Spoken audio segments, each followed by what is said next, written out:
All right, so we're going to go ahead and start. We'll have other people join us, but I want to welcome everyone once again for this event. Today we have an exciting event. I am Sean Alexander from the Department of African American Studies here at the University of Kansas, and we're excited to co-sponsor this event with the Negro Leagues Museum here that's based in Kansas City.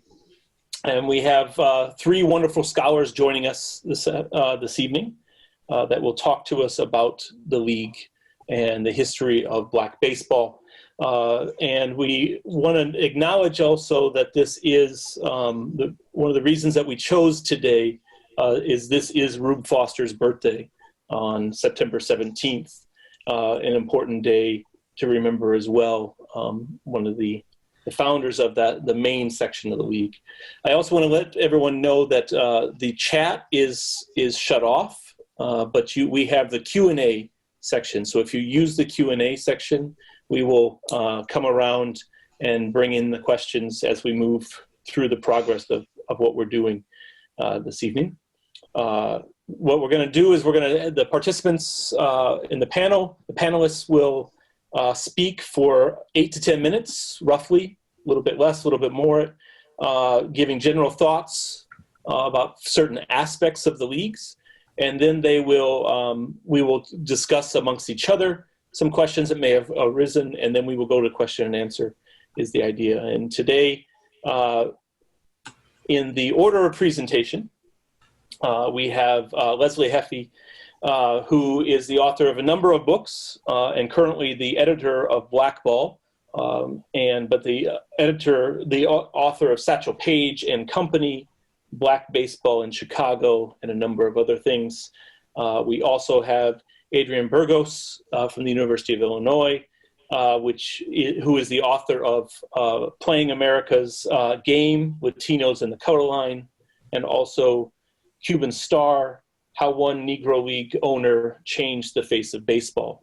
And then we have James Brunson, who is the author of numerous books as well, Black Baseball, 1858 to 1900, and the early images of Black baseball, just to name a couple. In my opinion, we have three of the best scholars, historical scholars on the leagues. So I'm very excited to hear from them today and have us walk through this important date of remembering the centennial of the Negro Leagues. So again, what we're going to do is we're going to open it up with a discussion of about 8 to 10 minutes or so from each of the panelists. Then we will ask questions. And for those who are just joining us, we will have the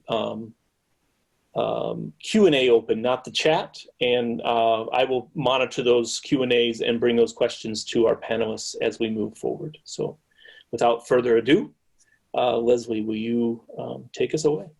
Sure. Thank you very much. I appreciate the opportunity to be here, and I'm looking forward to chatting with my colleagues and friends here about this incredible topic. And it's really a neat opportunity to think about talking about this because of the centennial. It gives us this chance to think about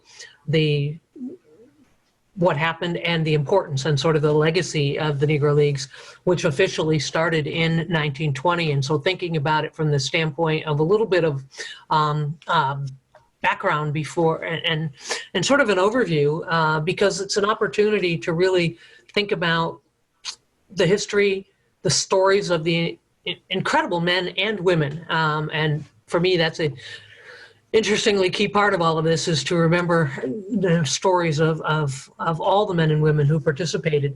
But what we're talking about when we think about the centennial celebration, we're talking about the creation of the first Negro National League in 1920. And of course, Rube Foster is the person that we most associate with that, bringing together a group of owners, newspaper reporters, lawyers, together in February of 1920 to form a league that, under the initial plan, was supposed to start in 1921, but actually ended up starting in 1920.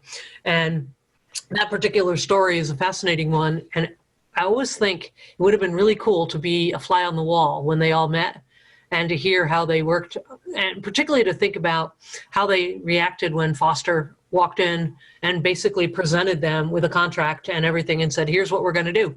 And it worked. And so the Negro Leagues get started in 1920, last for approximately 40 years. And in that 40 years, we're going to see a variety of different leagues come and go.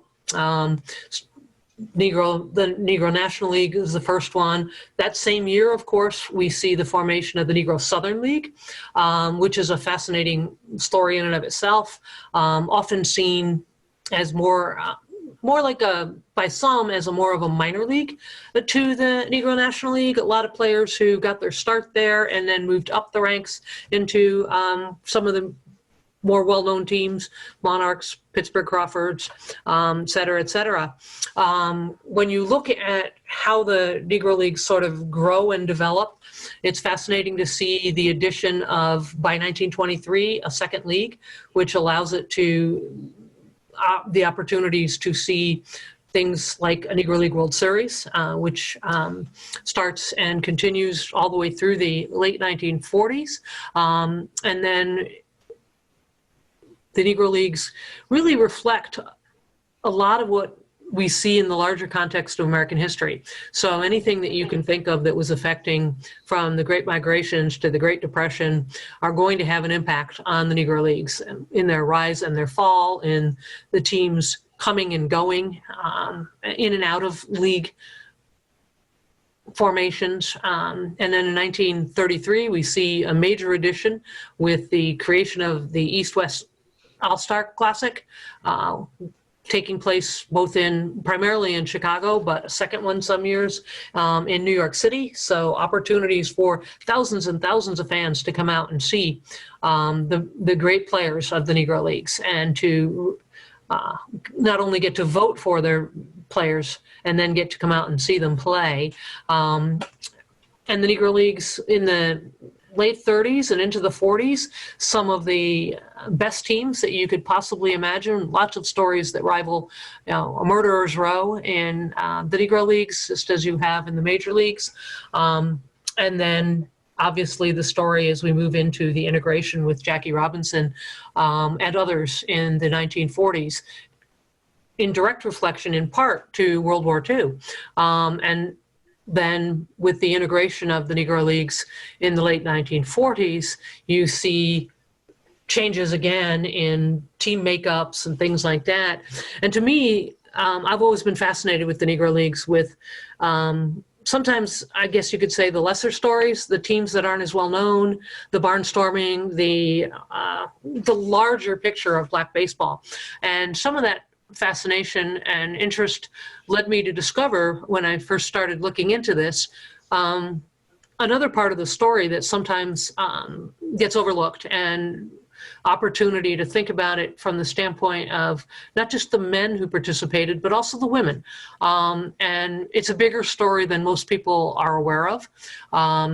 We often think about the names that we're most familiar with.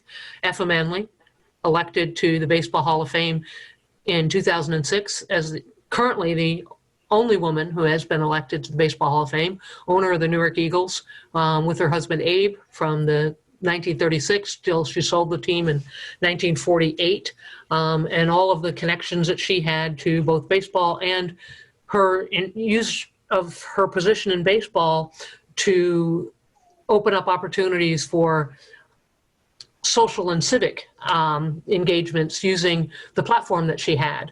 But she was certainly not alone. And then there are a whole array of owners, and I'm going to talk about another one here in a moment.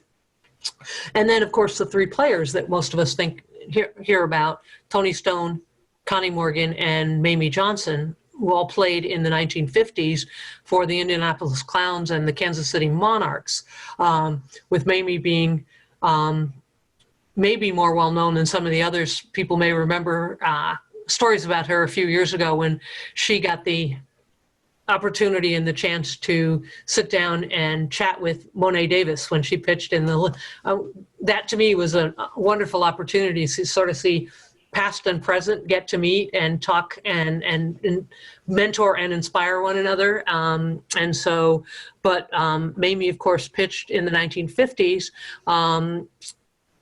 after she was turned away from the All-American League and did not have an opportunity to participate in that particular league and found a home instead with the Indianapolis Clowns in the 50s.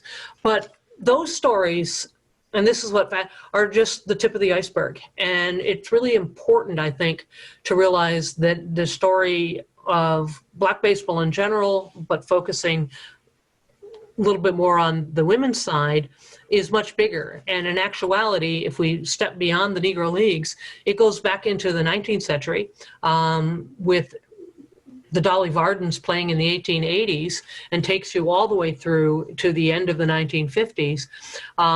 But one I wanted to just emphasize before I conclude what I have to say to start this, when we think about Effa Manley, everybody sort of thinks of her as the, in some cases, the first female owner. And of course, that distinction actually goes to Olivia Taylor, the Indianapolis ABCs in the 1920s. So shortly after the league is founded, Olivia was married to C.I. Taylor, of the Indianapolis ABCs, and he dies in 1922.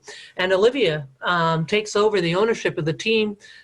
C.I.'s brother, Ben, continues to manage the team. And from all accounts, they didn't necessarily see eye to eye all the time on what was happening. And that may be some of the reason why she eventually decided to step down from that position as owner. But she, in the first year that she owns the team, they ended up in second place. But like Effa, Olivia was involved in a variety of other aspects beyond the field.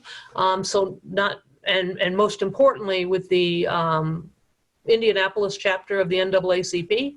And then in 1927, she actually helps to bring the national convention to Indianapolis. So very, very involved in things that would have been difficult under any circumstances, and particularly difficult, not a woman's world, and yet she made a mark. And so I think these stories, for me, like any of them, are really important for us to tell today, because I think it's important to see that what we think sometimes is new today, or the first opportunity, is not at all. And it's just a matter that we haven't searched these things out. We haven't looked for them.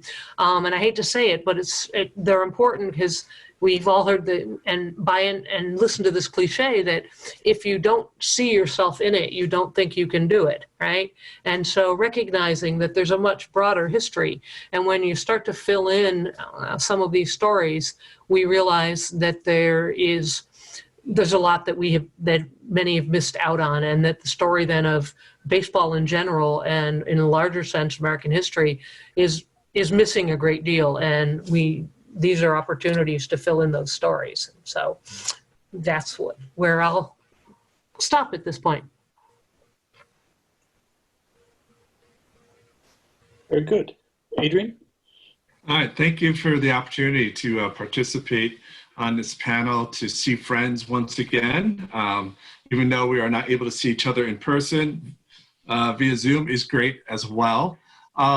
So one of the things I think that as we celebrate the centennial of the Negro Leagues is so important to highlight is that the story of Latinos in baseball, in its purest sense, really begins in the Negro Leagues. The Negro Leagues was a place of first for Latinos. First manager of a team, Jose Mendez, becomes the manager of the Kansas City Monarchs.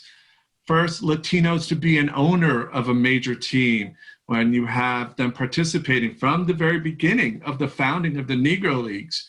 You have Cuban Stars teams playing, operating at Chicago, and then later you have another team, Cuban Stars, later rebranded to New York Cubans, owned by Alex Pompez. So the story of Latinos in baseball in all of its complexity really gets developed out of Rube Foster's vision for forming a national Negro League. He ends up calling it the Negro National League. One of the things that I learned in doing research and talking to Black sports writers and historians of Black baseball is that Rube Foster's experience, having played in Cuba, bringing Cuban players to play, to barnstorm in the United States, was we should form our own league like they have in Cuba, like they're operating in Cuba. It was about entrepreneurship. It was about ownership.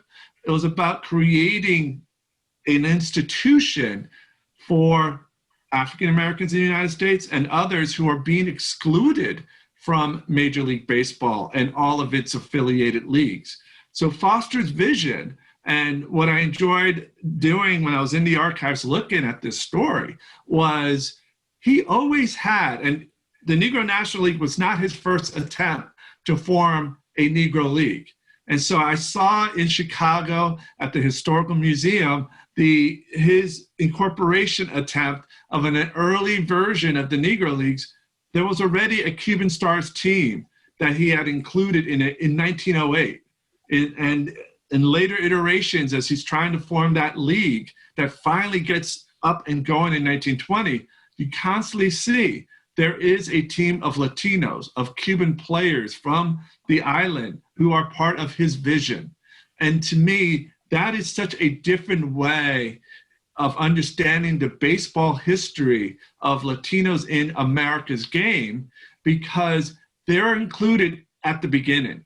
It's not partial inclusion. The inclusion of Latinos in the Negro Leagues is you can go from the lightest Latino to the darkest, and they will take you. The story of Latinos in the major leagues was you got to be light enough and you got to be good enough for us to bother with signing you. So the story in the Negro Leagues is very different.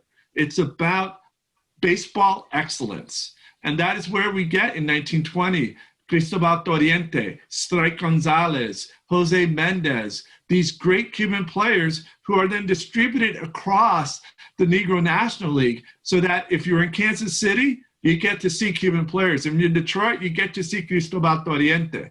So the vision that Foster has and the Negro Leagues has is wide inclusion of Latinos throughout the league. Eventually, there does emerge a team, the Cuban Stars, that is predominantly Cuban, but eventually also diversifies to include Dominicans, Puerto Ricans, Venezuelans, Mexican players. So again, we see the story of first coming out in the Negro Leagues. The first Dominican to play in the Negro Leagues was in 1926, Pedro San, who plays for the Cuban Stars based out of New York, run by Alex Pompez. One of the things I love about this is the first Dominican helps to bring in one of the first Puerto Ricans into the league, which was Emilio Millito Navarro, who also plays for the Cuban Stars. So the expansion of Black baseball shows this baseball world that was operating in the reality of Jim Crow America and the reality of how race operated in America much more broadly than just those towns in the Negro Leagues all the way up into the 1950s. You see well over around 240 Latinos that participated in the Negro Leagues. From 1902 to 1947, you had just over 50 that had played in the major leagues. So the overwhelming participation of Latinos in professional baseball at its most elite level in the United States was in the Negro Leagues. And that's an important story to remember today, because as we see the large numbers of Latinos in Major League Baseball who come from Venezuela and Dominican Republic and Puerto Rico, and hey, White Sox, this year had 4 Cubans batting in the order 1, 2, 3 in cleanup. So that story, the connection between Cuba and baseball, I argued, is really coming out of the Negro Leagues. For the White Sox, that's Minnie Minoso's team. That's the history of Black baseball brought to bear on integration. And then even more broadly, that's the story of Rube Foster and his vision of joining with those other African-American businessmen and women to form a league that would help everyone show their excellence on the field, despite Jim Crow segregation, despite racial segregation throughout the North. This was their game, and this is where they excelled. And that's part of the reason why I'm excited to be on this panel, so we can share that history from experts like Leslie Heafy, and James Brunson's going to take us way back. And this is how rich that story of the Negro Leagues is.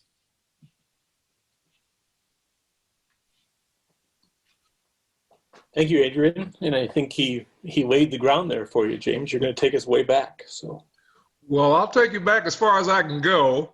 Again, I want to thank everyone for inviting me to be a part of this panel with these two distinguished historians. I've had the benefit of having met both of them in person. Charming, fun people to be around, very knowledgeable, and I appreciate having had those opportunities. Some of the things that I primarily want to look at as it relates to baseball and put into context for the audience have to do with Black baseball's relationship to history.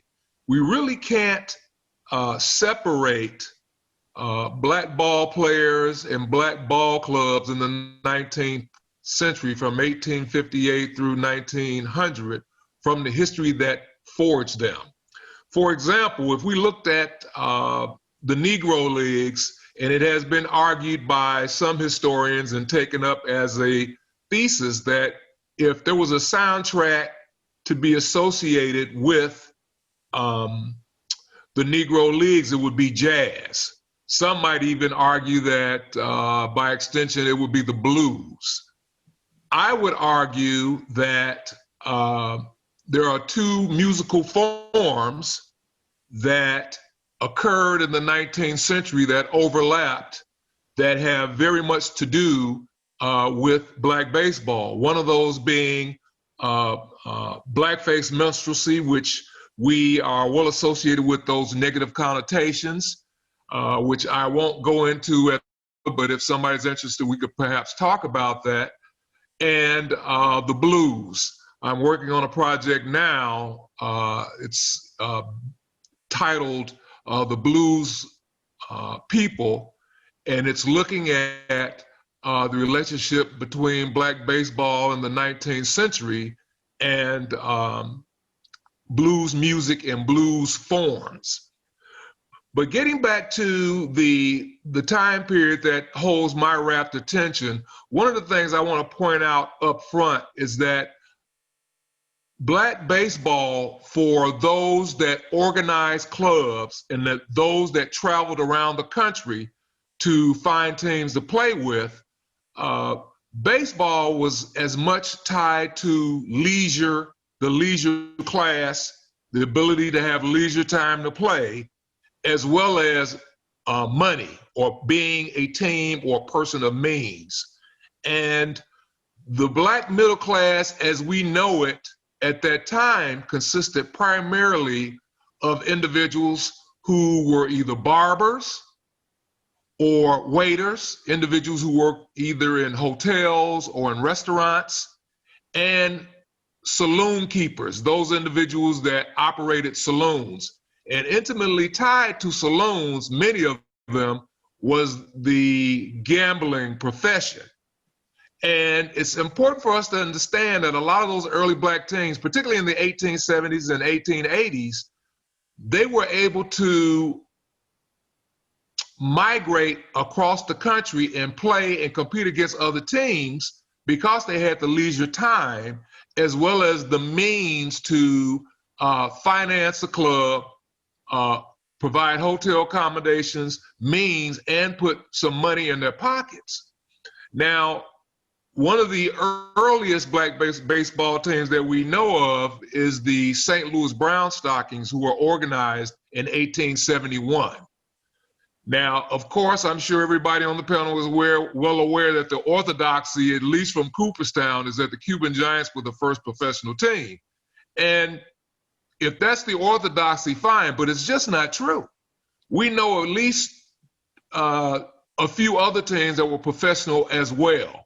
One of those teams being the Chicago Gordons, who organized in 1884 and were still around in 1890, and they merged eventually with the Chicago Unions. Another team that's really not thought about that much, if thought about at all, is the Chicago Uniques, who organized in 1871. And as far as I'm concerned, this was a organized and professional team as well. And what's significant about the Uniques is that this team traveled more than any black team in their era. Example, in 1871, the Uniques traveled to Kansas, they played in Kentucky, they played in Michigan, they went into Upper Michigan, then they went over into Pennsylvania where they played the Pythians, they went into Washington, D.C. where they played the Mutuals and the Alerts, and then they went up into New York, Troy, and played a black and a white club there. So this is rather astonishing, at least for me, when we think about black baseball and we talk about things about them not being organized, them not having the finances to do this. But one of the things that we need to put in mind, again, with the Uniques at this time is that some of these guys were barbers, but two of the major financiers for the team owned saloons. And they had gambling operations throughout Chicago, which anybody knows anything about the history of Chicago or any major urban center in the 1870s and 1860s, for that matter, after the Civil War, gambling was a way of life for many of people to put food on the table, to help finance their institutions and what have you. The other thing that I think is significant is that when we think about winter baseball, for example, black baseball players were engaged in winter baseball from the beginning. And by that I mean hotels that operated in places like Saratoga Springs or in Philadelphia or down in Florida, St. Augustine, for example, the head waiter, Frank P. Thompson, out of Philadelphia, operated he served as the head waiter for a hotel in Philadelphia and also in St. Augustine during the winter and early spring months. And he took his waiters, the ones who were also ball players, to Florida, and they played there. And on their way back, after the hotel season had ended in Florida, they traveled back up along the coast, playing teams in northern Florida, in North Carolina, Georgia, and Maryland before they arrived back in Pennsylvania. And some of those players, while some of them remained in Philadelphia as waiters and played, other members of that team went up into Saratoga Springs, where they also worked in hotels there and played baseball there. So anywhere between 1874 and 1890, we could find black baseball players engaged in year-long baseball play. The final point that I want to emphasize here is when talking about the 19th century, a thing that certainly impresses me is representation, or how sports writers or writers talk about black baseball and minstrelsy. Now, early on, I talked about minstrelsy and what it meant, but it's important to understand that this notion of blackface, which was intimately tied to white men who blacked up and performed professionally on stage for sport and profit, the language that was used on the stage transferred to black baseball players and black baseball clubs at the time.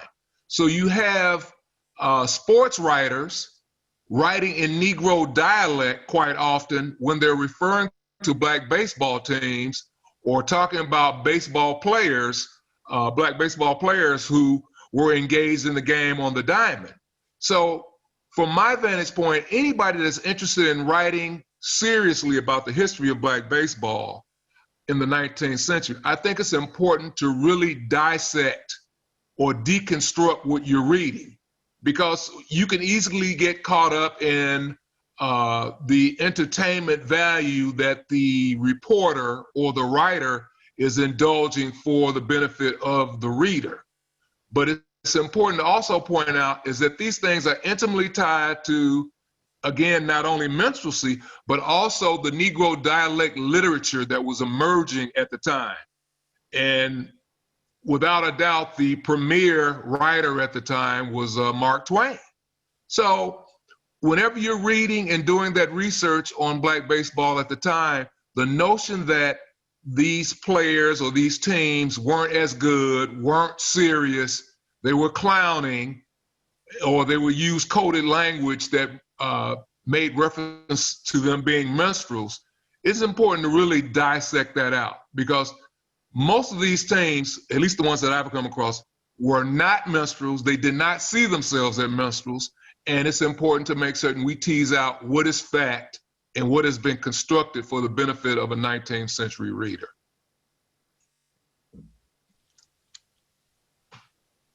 Very good. Thank you all for the opening remarks.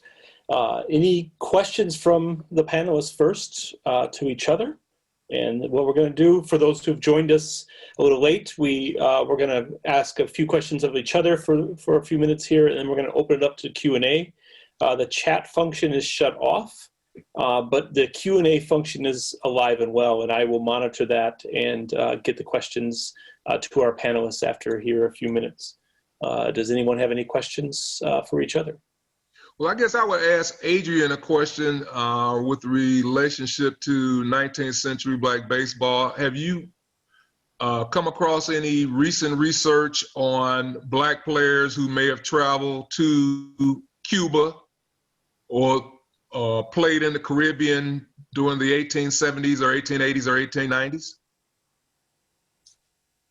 So recently, I haven't come across new research on that. We do know kind of the long history, and it's funny because as you were speaking, I was thinking about you're kind of debunking one of the major misconceptions of early black baseball, and I was thinking of how the story of the Cuban Giants actually sets up this other kind of misconception about black baseball, and that is whether or not Cubans actually played in the league. And that, African Americans were constantly trying to pass as Cuban. There's a history there.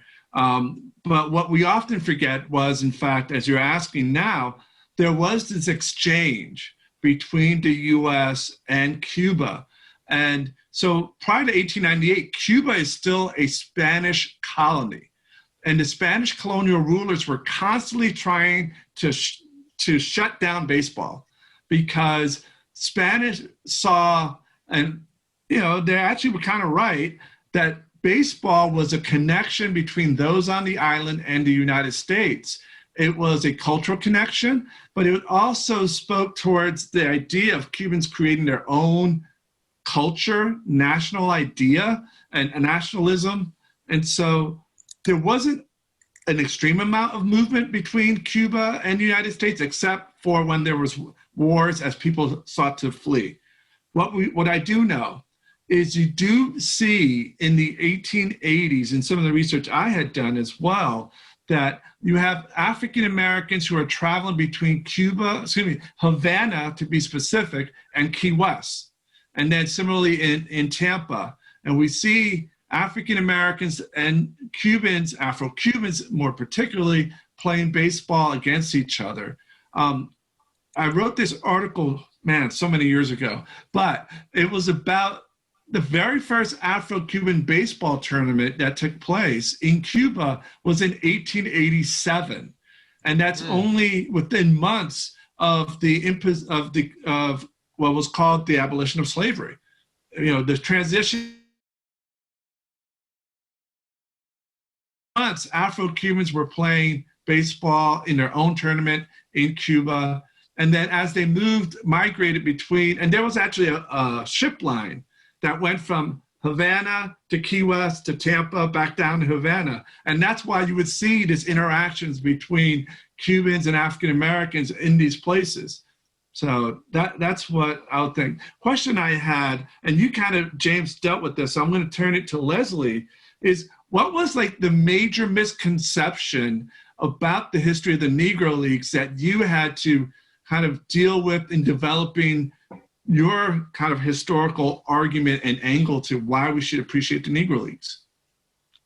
Well, for me, I think it's probably one that still exists and still we have not overcome it, and that is the idea that James talks about it in the 19th century, but it's still true in the 20th century, the idea that the Negro Leagues were not organized, that they didn't have schedules and contracts, and that they were somehow, and as a consequence, they are somehow lesser than the major leagues, and this idea that we don't really have statistics and that they can't be put together, and that's just not true. And I think the downside to that and the detriment of that is it continues to put the Negro Leagues in always and black in a lesser light. And I think that understanding that and realizing that when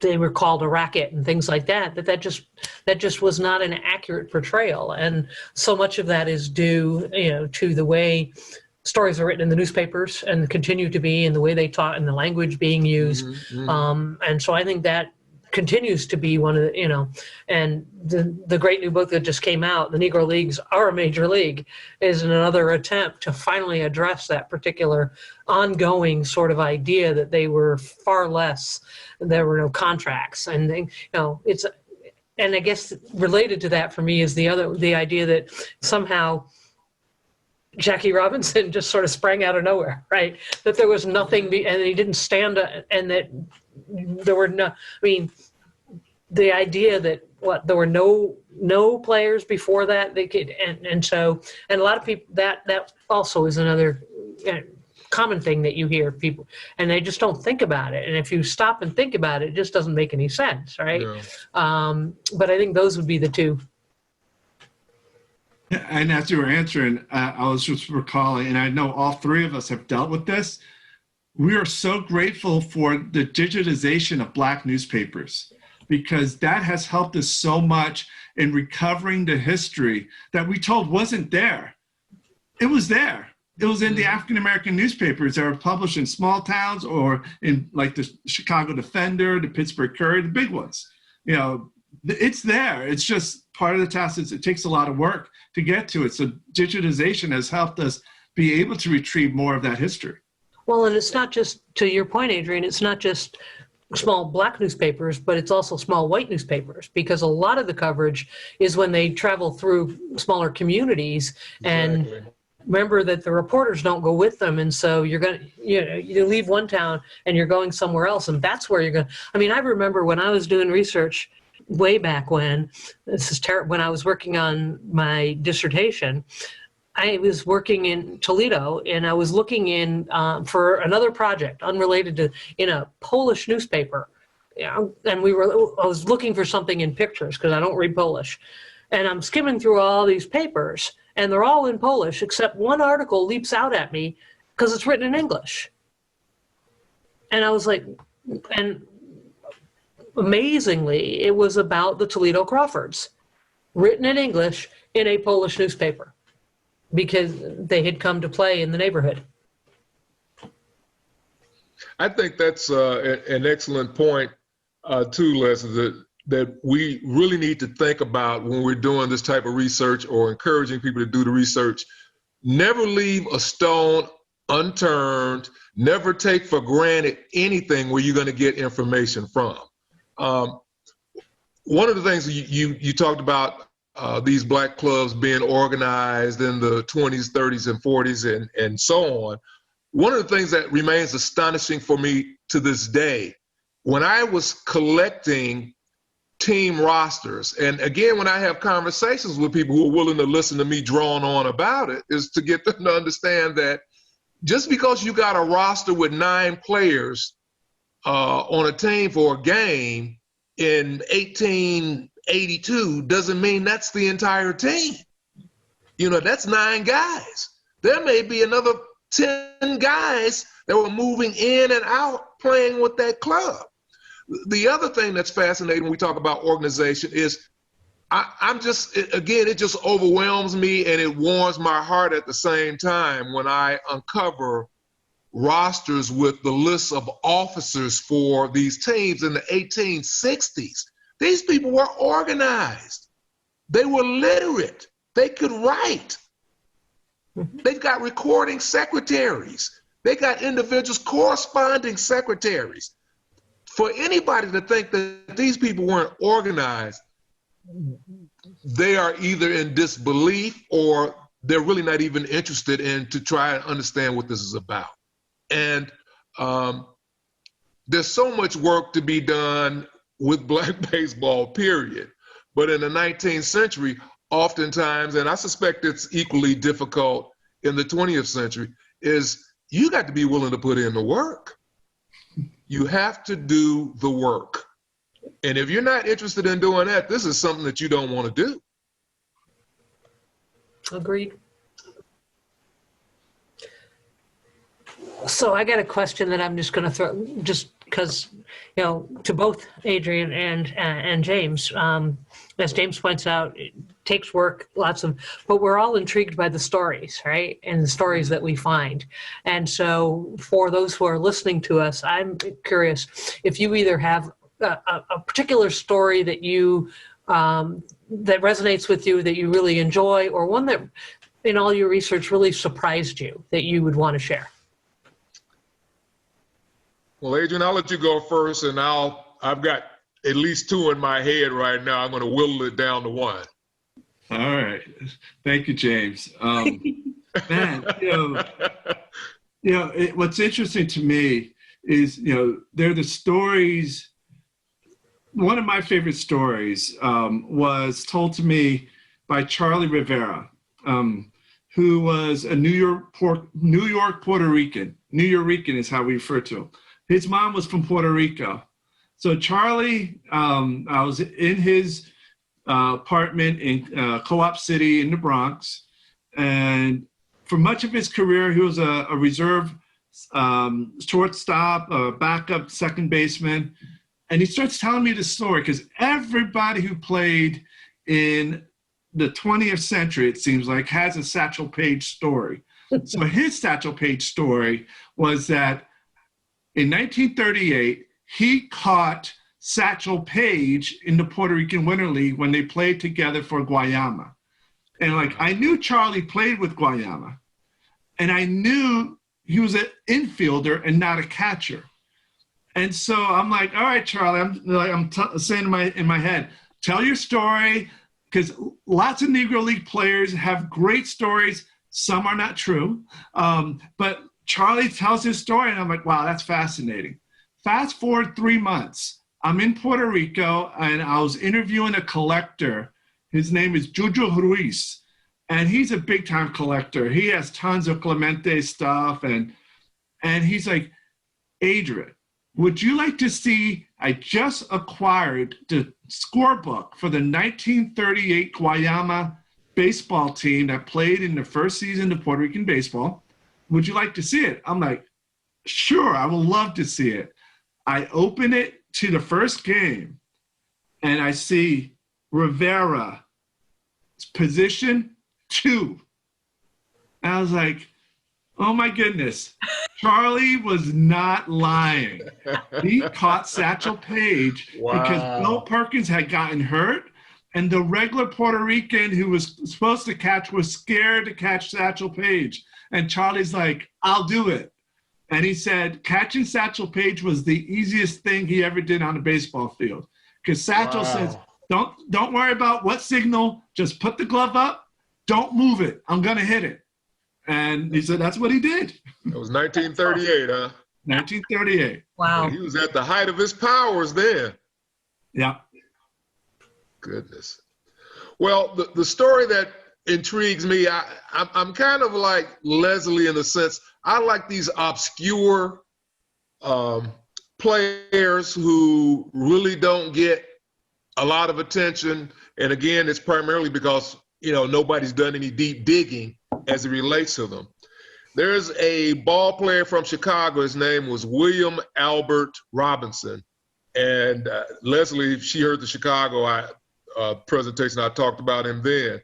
And I guess it was probably 1880. He surfaces in Chicago as a ball player, and he's originally from Chicago. But I was intrigued by the fact that this guy moved around the country as much as he did playing baseball.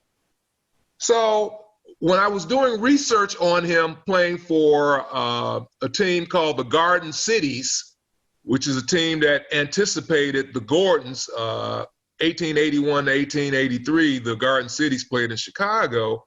I saw him in rosters, and he's playing center field. And then as I started doing research on black baseball in Louisiana, New Orleans in particular, I discovered here he is. He's playing baseball with the Pickwicks and with the New Orleans Unions in New Orleans. And of course I was struck by, I said, this can't be the same guy. And I found a story on him in 1885 where it mentions right out that he was from Chicago and that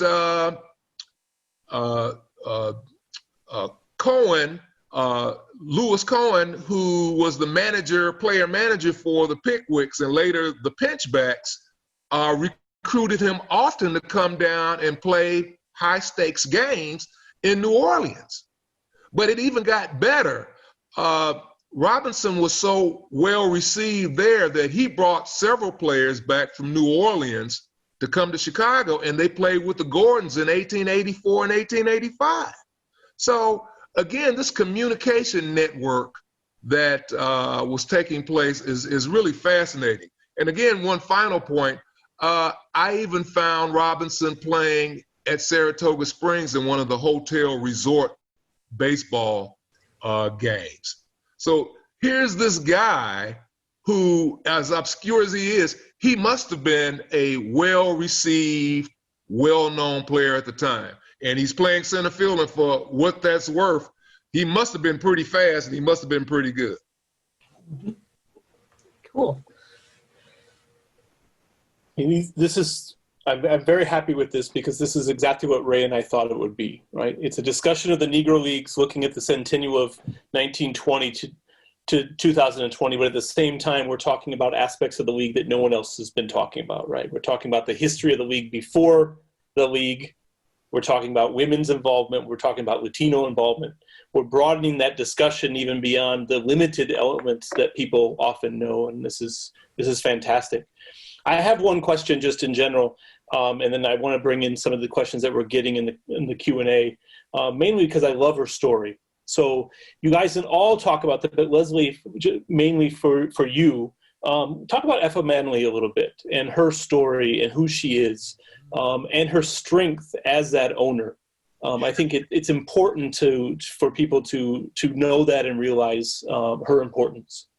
Well, Effa is a truly, in many ways, a truly unique, and particularly in the time period, she gets involved with baseball and with her husband Abe in the mid-1930s. And so think about she grew up in the New York City and Newark, New Jersey area, and ends up marrying Abe and being involved with the Newark Eagles from 35 to 48. And,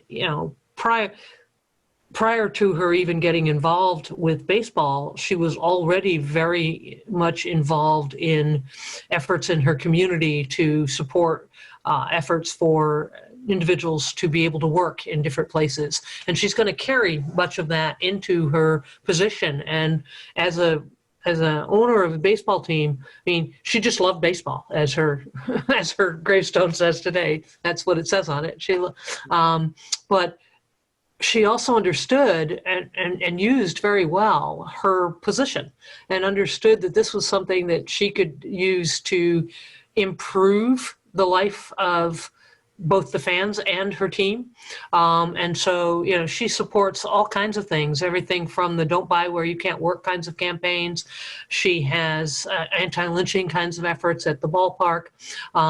She's also going to have the benefit games during the war. And the list goes on, and the number of organizations that she was involved in outside of baseball, recognizing how important that was.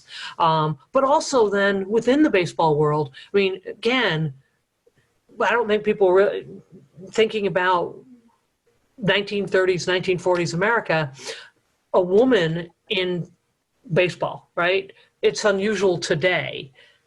It was even more, and this is a woman who, unlike sometimes many who you can say, yeah, they were the owner, but they didn't get very involved, right? They left a lot of the day-to-day. They just that was not true with Effa. What we know with Effa is that Effa was very much involved with the day-to-day kinds of things, with writing the contracts, setting up some of the booking for the teams, and then in addition to that, very much involved on the league level, and really pushed and pushed back whenever she was not afraid to.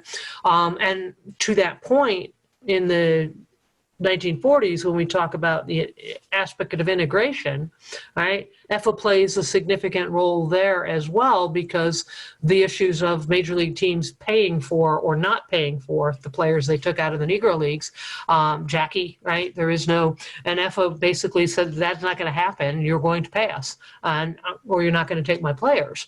And she is successful in that effort to make sure that and part of her point was, you'll pay a major league team, so you're going to pay, we're not going to let you get away with that, essentially.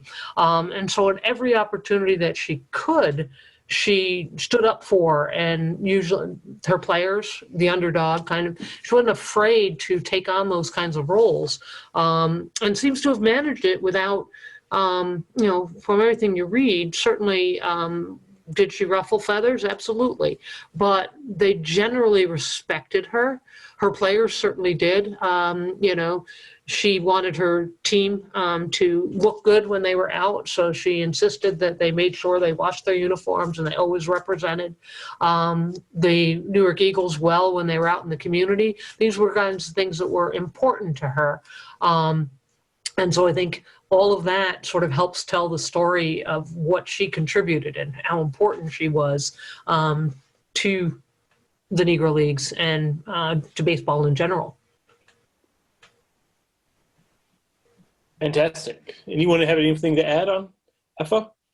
Absolutely. She's got great stories, so I one of the things I think that's really powerful about who Effa Manley was within Black baseball is she's very much a figure that reminds us that for African Americans, for the Black community, politics and sports was always in the mix. It was always part of it. The very fact that they had to create a Negro League was because of racial politics. The very fact that they didn't have the baseball park access that they should have was about politics, urban politics and racial politics taking place. The meaning of the Newark Eagles to the community in James Overmeyer's Queen of the Negro Leagues. It's really a story about Effa Manley and the Newark Eagles. None other than Leroy Jones, as he was called, testifies about how important it was growing up in Newark, in Black Newark, to see those Newark Eagles players in the community, in uniform, watching them. It gave them something to look up to in the midst of the struggles of Black communities, to have the dignity of their lives respected by the New Jersey state government, by the federal government, by other Americans. And that is the role that was kind of set up by how EFA approached the game, the team, and the community. It was all about representation and how to empower Black people and their community. It's great point. Fantastic. Anything else? So go into the questions. I think this one comes to you, James, directly. I think it's responding to something you said. Can you give the author title of the book about the individual debunking the myth that they weren't serious about games, about baseball? Is there any particular book that you could lead our audience to that challenges that myth? Well, I would make the argument that any book that talks about baseball in general and gives a nod, whether it's a current book or one that was written in the 1970s. Peterson's book, Only the Ball Was White, I think that that's a great primer to start with in looking at how Black baseball was perceived in the 19th century. And even in some respects, Saul White's book, written in 1905, does some of that. And Saul White's book is interesting because he's a little bit closer to that era of the Cuban Giants, and he talks about how his perception of some black baseball teams, and that they were, he doesn't use the word clowning, but he talked that their style of play went out of fashion. And the irony behind that, as far as I'm concerned, here's a fine baseball player that was looking backwards, not taking into consideration that many of the stylish ways of black baseball play that was occurring at the time, he was doing the same stuff in the 1880s. So it's important, again, when you read these things, whether they be contemporary or whether they have been historicized, that you tease them out. So again, an answer to the person who asked the question, any primer book on baseball that talks about black baseball will tell you what I'm talking about.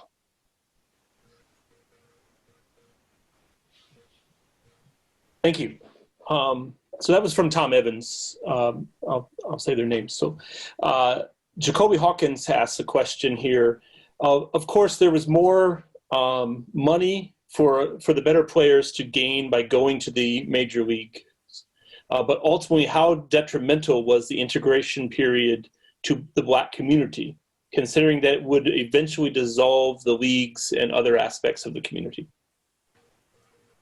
I'll go ahead and start with this question. And for me, one of the things that's really important when you study the history of the Negro Leagues and black baseball is that, and this gets right to Effa Manley, black baseball team owners, members of the African-American community, the black press, they always had a vision of what integration might look like, which was quite different from how major league team owners envisioned and actually enacted baseball integration. And we often, when I'm teaching my sport and society class, I'm constantly harping on this issue for students is, there was more than one way to pursue racial integration. There wasn't a checklist to say, okay, this is how we do it.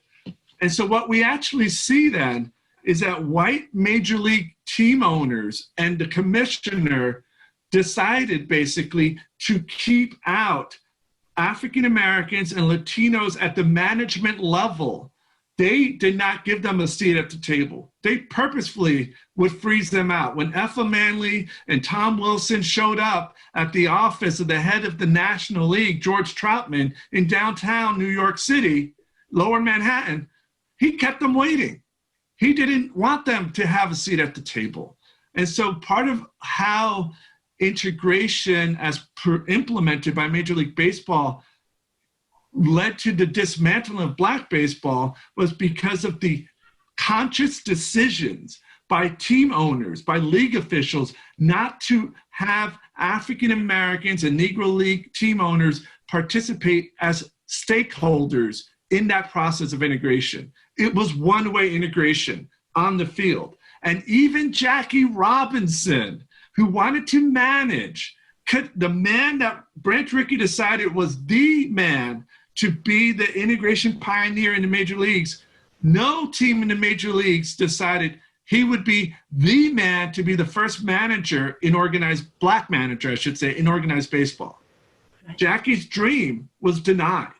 And that was part and parcel of that vision of, that version, I will not call it a vision, that version of integration that major league teams and owners implemented. Yeah, and to go even further, think about it, Foster's vision, and Foster did have a vision, right? Was the idea that it was not going to be individual players. It was the idea that entire teams, so that it would become a true sense of. But what I tell my students all the time about this whole process is, everybody tends to look at the one side, the side that really where this question came from, right? That there's this great opportunity for the players to make more money as they go into the major leagues. The few that do get that chance, because you got to think about how long it takes. Mm-hmm. But on the other side, we don't often look at what happened, right? And so it's not just the Negro Leagues that disappear. It's all of the other pieces that go. And so when you're talking about the impact on the black communities, right, it is the hotels, it is the restaurants, it is the bars and the saloons, it's all the people who did get those opportunities to work in some of those stadiums. So it's a much broader idea. And of course, using Adrian's idea, when you take that one version of one or two people at a time and you dismantle all the rest of it and you don't replace it with anything, then what is left?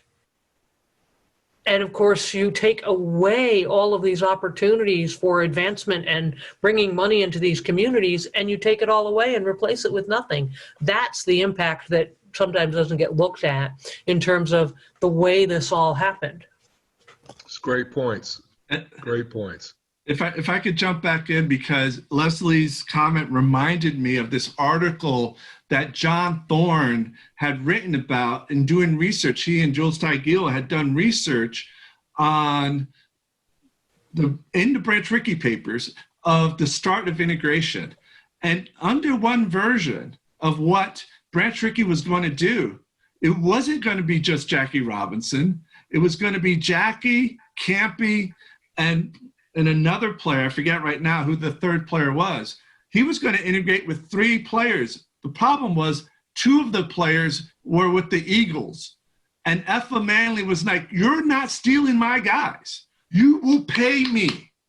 And that was the biggest barrier for Branch Rickey, having to respect Negro League owners as equals, as trading partners, as commercial partners in this endeavor. He didn't want to do it. And so he did it. And so he basically stole Jackie, and he went and pursued integration that way. Mm-hmm. That's a great point, and that's the point that I was going to add actually to what Leslie had said about Manley earlier. I was going to pop in and say, didn't she withhold players or not have players go because she wouldn't, she demanded the money, right? Rightfully so. Fantastic. So Tom Evans asked a question here about how were the Negro players in the league treated by white major league players when they barnstormed together. What was the treatment, the interaction between them? Phil Dixon, of course, has a new book within last year, right, on Dizzy and Daffy Dean. So looking at the Midwest St. Louis area on that story. But so that's a book that someone can go and look at. But what are your guys' take on that?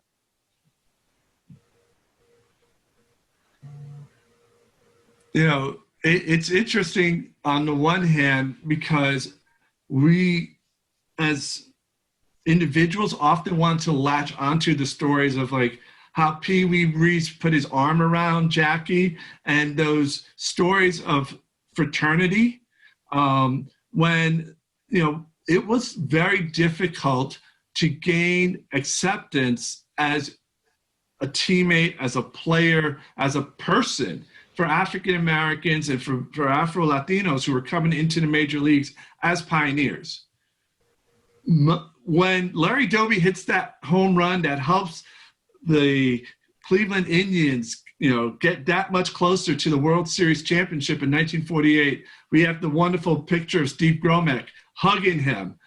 And what's fascinating is that so many people who saw that photo in the newspaper were repulsed about a black man being hugged by a white person so openly. But that, to me, was one of the most genuine moments of actual teammate, working together and acceptance. The challenge was many of the players who were not white major league players who were not of the top tier. They knew that there was a direct challenge for their job, their place in Major League Baseball, because those players coming out of the Negro Leagues, and if you look at the Rookie of the Year, the Cy Youngs, the MVPs in the 40s and 50s, you see that the African American and the Latino players that were coming in were top shelf. They were of the best quality, and that this was going to be a challenge. Now, that said, there were players who did come to really understand and embrace and learn about African Americans as whole beings because they were forced into this project of integration. And it allowed them to really confront their own biases and to understand this realm of experience that they had isolated themselves to and from. And then you mentioned the Dizzy and Daffy Dean, the barnstorming book that Phil Dixon just finished. There's also Bob Feller's group, obviously, with Jackie Robinson's group, and there are lots of opportunities where we see the barnstorming between major league and minor league players and Negro League players. One of the interesting things, and this sort of goes to something James said earlier about trying to tease out what's not sometimes there, and what's a lot of newspaper articles, things like that talk about some of these games don't necessarily say much about the interaction amongst the players and so a little difficult sometimes to tease. And so what you get are these isolated moments that either show the real, or I don't want to say fake, but it's the way it comes across, cooperation, right? Because they're looking for opportunities simply to make money. And so much of the barnstorming for both sides took place in order for them to make money, in order for them to make it through the winter seasons, usually the off seasons, right? And so those opportunities, you do what you need to do. And that doesn't necessarily mean that there's mistreatment, but certainly not necessarily anything beyond that. But a lot of that is really hard to tease out beyond, as I say, some bits and pieces here and there. It's not the kind of thing, unless something a bit like today, right? Unless something raises it to the level that somebody's going to talk about it, they're just not going, it just doesn't make it into a lot of the stories. And so some of that instead has to come from interviews and having had the opportunity to talk to those players. And again, that is also sometimes difficult, to Adrian's point, right? Are you going to be the player that says, particularly looking back, not at the time necessarily, but looking back on it, to say, yeah, I hated them, I didn't want to be there, you're not going to say that necessarily, depending also on who is doing the interview. That makes a difference as well. Mm-hmm. Absolutely. Excellent point. Does anyone have anything more? Another question from Roger Booker comes and asks about these exhibition games, these barnstorming games, and do you have anything else to add about them, the character of them, between the two leagues, etc.? You've talked about it on some levels, so if you don't have anything more to add, that's fine. But I want to make sure that the question is asked. Well, what I would say is The ones that took place in the Caribbean, in Cuba, and later in the Dominican Republic and in Puerto Rico, those exhibition games were taken very seriously by African-American participants, by the Latino participants. And then the other part about that is when major leaguers started losing those games, they began to take it more seriously because they didn't want to hear the chatter when they got back home. How could y'all lose to those guys? You know, the discourse of, sorry, academic verbiage slip, the discussion of this was Major League Baseball is supposed to be the most elite, the best ever. The last place team in the major leagues is supposed to be better than Kansas City Monarchs or the Pittsburgh Crawfords. They go to Cuba and they play an integrated team of Cubans and light white Cubans and black Cubans and African Americans, and the Detroit Tigers can't beat them. They don't dominate. The fact that major league teams were not dominating was a problem because Major League Baseball fans, their expectation is you go down there and you stomp them. And that's not what was happening. And so some players would say, I'm not even going to Cuba. I don't want to partake in it because I don't want to hear it from everybody else saying, you know, how come you guys aren't dominating? So that's part of the reality of that these games were taken very seriously by all the participants because the stakes were significant in terms of how others saw you and your place in baseball. Very good. Got a question from Ariel Cohen. When we are allowed to visit the museum, we've all been to the museum. So when we're allowed to be to the museum again, what space would you direct us to?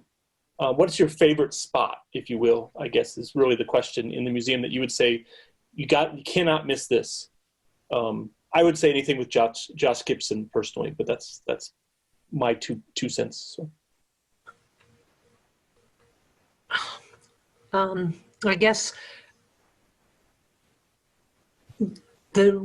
one of the newest things, and that's what it was when you add something new, right? And change things up with the addition of the busts and the information about Mamie, Tony, and Connie Morgan that are now there that were never a part of the museum's discussion really in any significant way previously. So that's something that's new. In fact, what Leslie mentions, what I often love most are the new exhibits that tend to be in the room off to the side.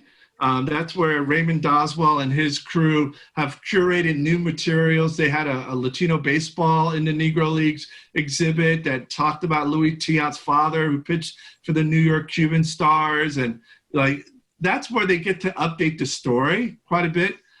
My own spot is I love taking a picture just about every time I go there with Martin Diego.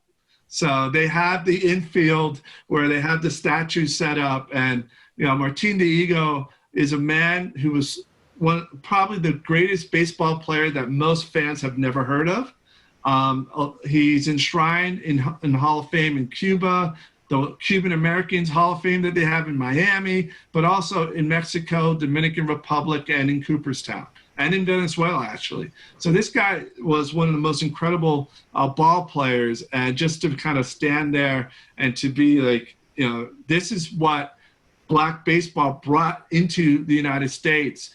You know, Martin Diego was an 18-year-old rookie when Alex Pompez brought him to play for the Cuban Stars. And he would go on to star with so many teams, the Pittsburgh Crawfords and others in the Negro Leagues before going down and playing in Mexico and being a manager.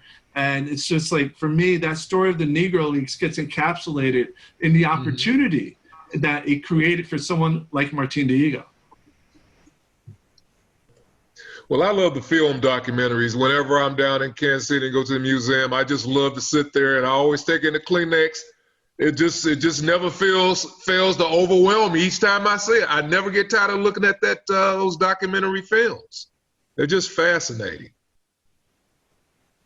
I love the fact that we all have different spots, right?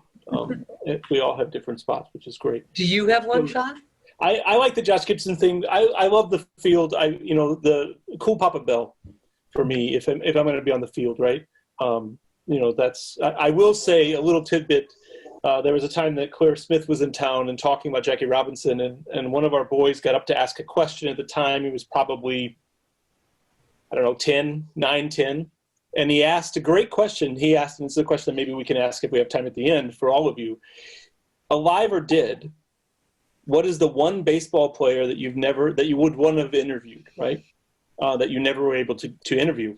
And I thought a great question for a little kid. And Claire's response was Jackie, right? Which is understandable, and most people would. But he immediately turned to his favorite player at the time was Cool Papa Bell. So he immediately turned to the statue of Cool Papa Bell and was like, okay, like that's who I want to talk to, right? Which was fantastic. It was a wonderful moment. So, but yes. Next question, we got a question from Carol Adeo asking 2 questions here. So I'm going to put them together. One is, and they're very different questions. Are there military newspapers or records that talk about black baseball, whether, over time? And then the other one, we probably need to call Joe Morgan in to give us the real reason for this one, but why aren't black children playing baseball in America anymore, right? And Joe could talk a long, long time for us on that. So. Wow, 2 very different questions. Well, certainly on the sort of military side and things, Jerry Malloy, who is a great Negro Leagues researcher, if you look up his name, has written about the Great Lakes Navy team and some of those kinds of things. So there's that great resource there.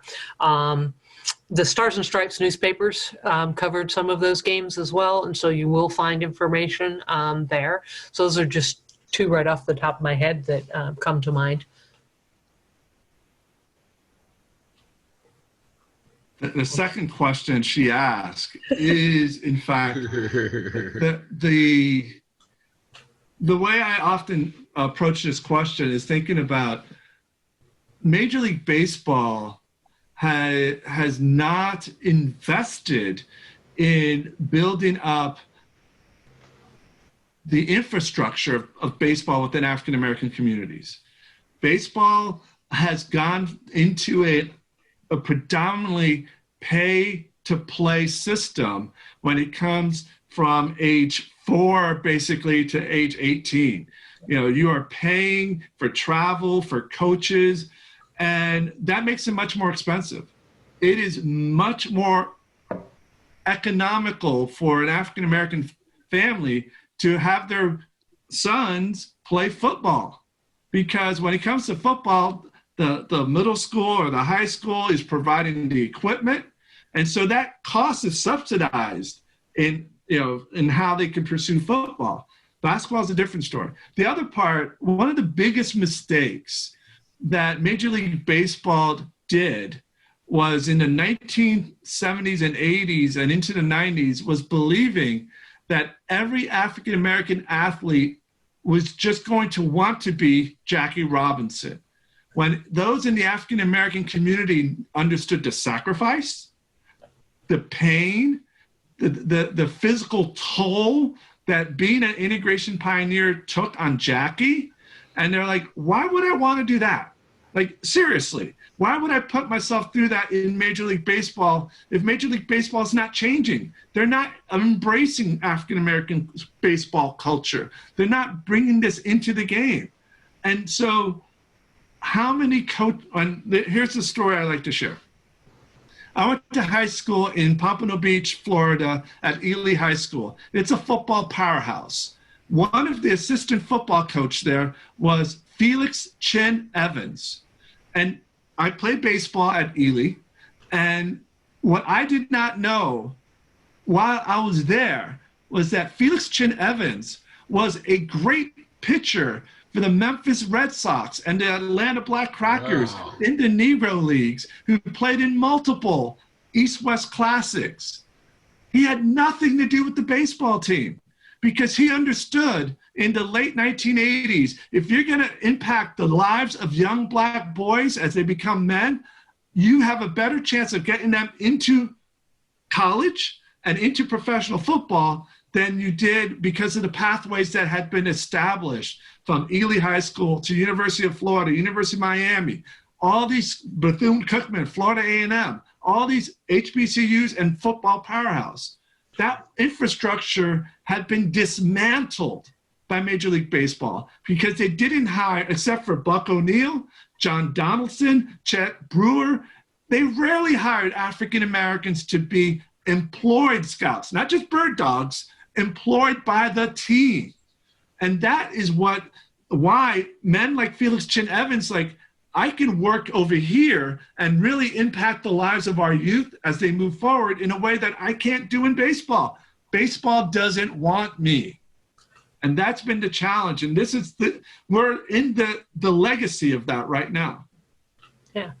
Yeah, it's the cost. It's that, and then the pipeline idea that you have to play college ball for baseball and then go into the minor leagues, and look how long it takes. And the idea that you have to do, so talk about the sacrifices all the way through that, where particularly in football, it's a much more immediate idea that you can see the impact. And it sends a message that says, you're wanted and you're not. You're wanted because you can pay for, and this is what we want, and you can, and you don't, and so those efforts are not made. Yeah, I mean, I think it goes back to what Adrian had said earlier, is that if you don't see yourself in the management of any organization, why would you think that you've got a chance to become part of it? I agree with that too. I mean, I think absolutely. Ron Washington should be a manager. But that's my opinion. So, another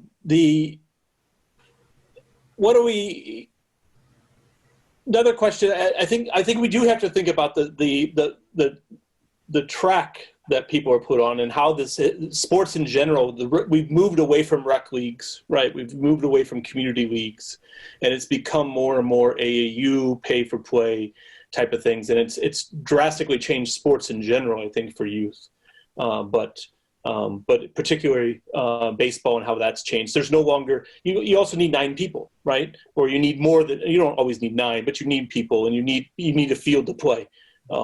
And that's drastically changed. So got a great question here from Louis Levy, taking us in another direction. John, before we switch topics and questions, what you just said reminded me of an interview I did with someone in Cuba, someone from the Dominican Republic, who said, in the United States, baseball is an expensive game for kids to play.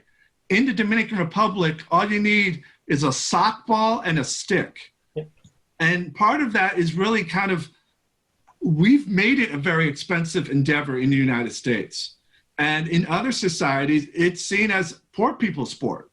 And it's the pathway out of poverty into potential, much more comfortable lifestyle. That's not how baseball operates in the United States. Completely agree. It used to, right? Of course, but it's, absolutely. Absolutely. So do you have any comments on the Mandak League, the Native American League, that takes place right up in the Dakotas? Anyone? Acquainted with it. I'm unacquainted with it. Yeah.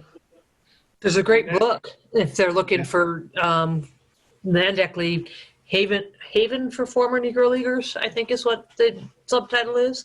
That is a great resource to look at.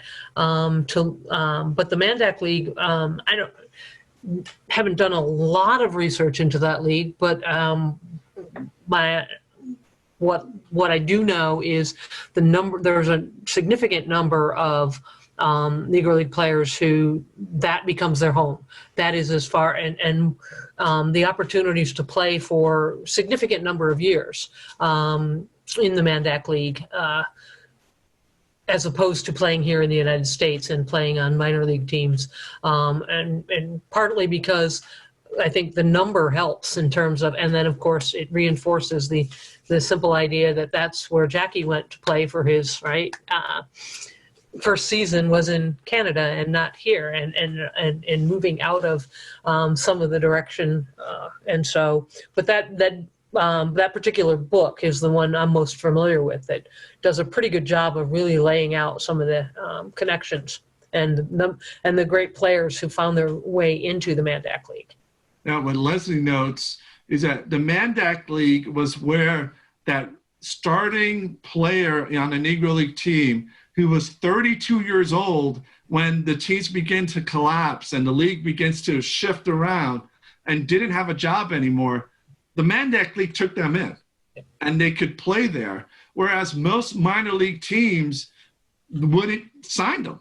They would not have signed that player. And so again, we see these players whose talent might have even been major league, who were not given the opportunity at all. And it was the Mandak League that opened itself to have an integrated league. So whether they're in the Dakotas or Manitoba, they could play in that league. Very good. Kevin Mitchell asks, do you think that there's ever going to be another former Negro League player that gets inducted to the Hall of Fame? And if not, this is the nice part of it, what does that say? That no one else is put back into Cooperstown, or no one is placed in Cooperstown? Yeah, this is a good question, and the fact that Ray Doswell is not with us tonight, you would have had three of the members of the committee who voted the last time that Cooperstown had an election that involved directly Negro League players. I think there needs to be a sense within those at the National Baseball Hall of Fame that we ought to reconsider a number of the candidates. The line that was often given as a reasoning for why there's not been we need new research, they would say. When new research arises, we reconsider the cases. I think there has been new research and plenty of it for us to reconsider. That said, the one player most dear to my heart, who I think ought to be in the Hall of Fame, who started in the Negro Leagues, is Minnie Minoso. And he's actually one of those figures that was the bridge from segregation into integration, having played with the Cubans in 1946, 47, 48, signing with the most diverse team in the American League, the Cleveland Indians, and not getting a shot until he was traded to the White Sox. And what I often say is Minnie Minoso did not get better between April 30th, 1951 and May 1st, 1951. He got traded and he got a shot. And as soon as he put on that White Sox uniform, Minnie showed he was a big leaguer, an all-star, and a Hall of Famer right off the bat. You can look it up. What does he do his very first at-bat against the Yankees? He knocks it out the park. First pitch he saw. Yeah. Well, and to Adrian's point, I mean, that is usually the reason given is that, and that was what we're told, is that they needed to see new research. There's been plenty of research done, and plenty of research. And what they're really talking about is statistical research, I think. And that also has been done. Because that is always the big issue. People want to be able to, I mean, that's what they love to do with the Hall of Fame, is be able to compare and argue over who's the right and who's hit the most home runs and things like that. And so I think it says a great deal that there has not been any real move towards reconsidering either some of those who didn't make it, who were on the list but didn't make it the last, or others who we've also learned more about. And so, do I think there will be? I don't know. Do I hope there would be? Yes. Do I believe there should be? Yes, absolutely. And certainly Minnie Minoso's one. I mean, when I think about the work that's been done in recent years to fill in all the gaps on John Donaldson's career, I mean, the massive amount of research that's been done since 2006, to say that there's the reconsiderations there, the Hall of Fame has been silent on. I don't know what else to say. James, do you have anyone you want to add? There's too many. From the 19th century, again, this issue or this notion of statistics being taken into consideration, to say that Frank Grant, for example, got in, I still scratch my head on, I wasn't on the committee, but I'm still trying to figure out what were they using to come to the decision that, yes, he needs to be in there. Was there enough information, at bats, fielding percentages that were pieced together to say, yeah, this guy should be in there? The catcher for the Cuban Giants for many years and for the Gorhams, I think his name's Clarence Williams. Mm-hmm. This is another phenomenal guy. He played for white clubs too. Why isn't he in there? So when I started doing some of this work, I came to the conclusion, I'm going to do this work because I enjoy doing it, and it's going to really take something very important for me to want to be banging my head against a door that's not going to open. Now, that's not to say that it shouldn't be done, but I'm bewildered at how some decisions get made. Very good. I completely agree. So we're almost to time. We got two more questions here that I want to pop out here for us. I'm going to ask them both at the same time, though they're going to be very similar. They're going to be opposite questions, right? But they'll pop it in your mind. So is there a player in baseball today that you feel is pushing the game forward racially and socially? And then the second, can you talk about Bud Fowler a little bit and his contributions to the game? So very different questions. But I'll put them both out there, and we'll leave those as the last question. So, the player that I really just enjoy watching, even though I am a Yankee fan by birth and by upbringing, multi-generational, being born in the Bronx and raised in Fort Lauderdale, Florida, Mookie Betts is here's a player, and I both love that the Red Sox traded him away and also hate it, because what better transformative player and figure to change the narrative of Boston and its relationship to African-American players and athletes than Mookie Betts. A player like Mookie Betts who's playing in a World Series and after a game gets caught giving food to homeless people, that he literally took off his uniform at Fenway, goes to Merengue Restaurant, which is owned by Dominican, gets their leftover food and goes and starts serving and providing meals to homeless people throughout the streets of Boston. He didn't do that for publicity. Someone recognized him and wrote the story up. Mookie had always been doing that. That is who Mookie Betts is. And what better figure to tell the story of, to change the story, change the narrative of baseball and African Americans, and have it play in Boston and not in La La Land. I mean, Boston, after all, was the place that they told Jackie Robinson and Sam Jethro and Sam Williams to get those N-words off the field. It could have been revolutionary. The Red Sox, who are rolling in money, couldn't afford Mookie Betts. And, for me, that whole storyline is so emblematic of 21st century management of baseball. And, Mookie embodies the spirit of Jackie Robinson, of the Negro Leagues. And, college-educated guy who just so much involved in the community wherever he is. And so, to me, that's pretty significant person that I admire, I appreciate, both as a citizen, as a historian, and as a fan. Adrian stole my thought, because it was that the exact same person popped into my head for much of the exact same reasons.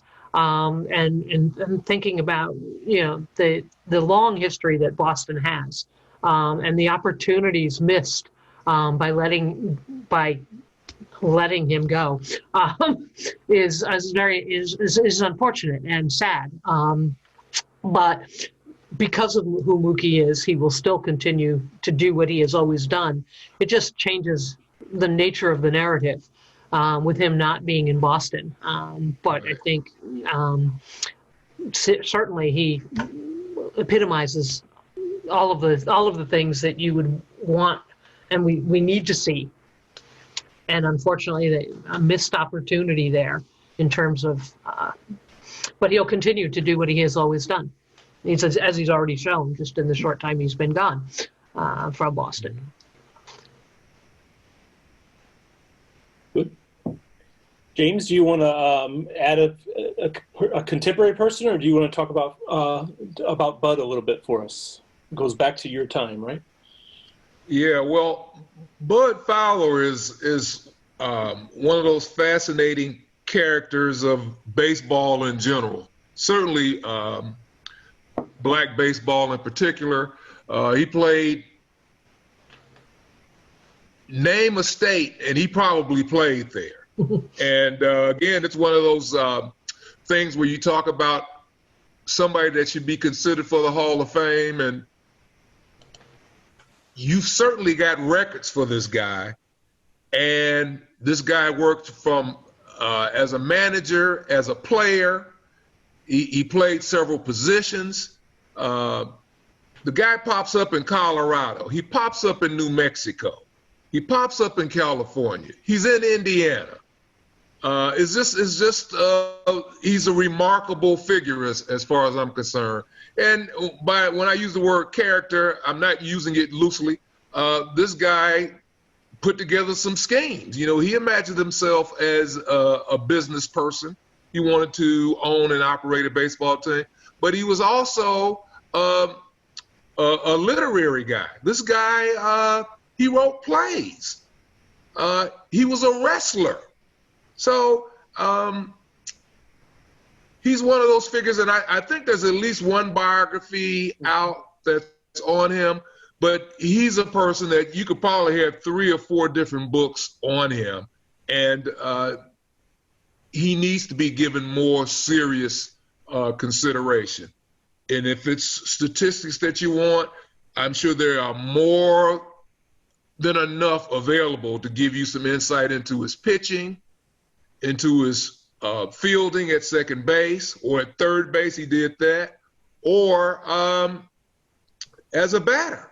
So he's one of those guys that remarkably, I just don't think he's gotten his due. Very good. Could not agree more. And I think, again, by ending on Fowler, it shows us the breadth and depth of this panel and the history of black baseball, right? It is important for us to sit here and remember the centennial, but the centennial is only a fraction, really, of understanding black baseball and its uniqueness, its rich history to America, to the world, as Adrian has showed us time and time again by constantly taking us back to the Caribbean and Latin America. Something, again, that's often looked at as a modern day thing, but it has rich and deep histories for us to understand. And I appreciate all of you for joining us. You answered the call of Ray. I'm sorry that Ray was unable to join us tonight. I hope he's doing well. But this was the discussion that we hoped when we first talked about it. And I hope that we on some levels gave the museum a piece of what they could not do in person this year with COVID and the unable for us all to come together. And this was our idea, was let's have something on the centennial in some way, shape, or form with the museum, with us being just down the road. And what better day to do it than Rube Foster's birthday, right? September 17th. That's right. Correct. So again, I thank you all. I thank everyone who joined us. And I hope that we can continue to have these discussions. It's been a rich and very enjoyable discussion. So thank you. Thank you, everyone. Thank you very much. Thank you. Thank you very much. Take care, guys. Yes. Take care, everybody. Everyone. Yes. Peace. Bye.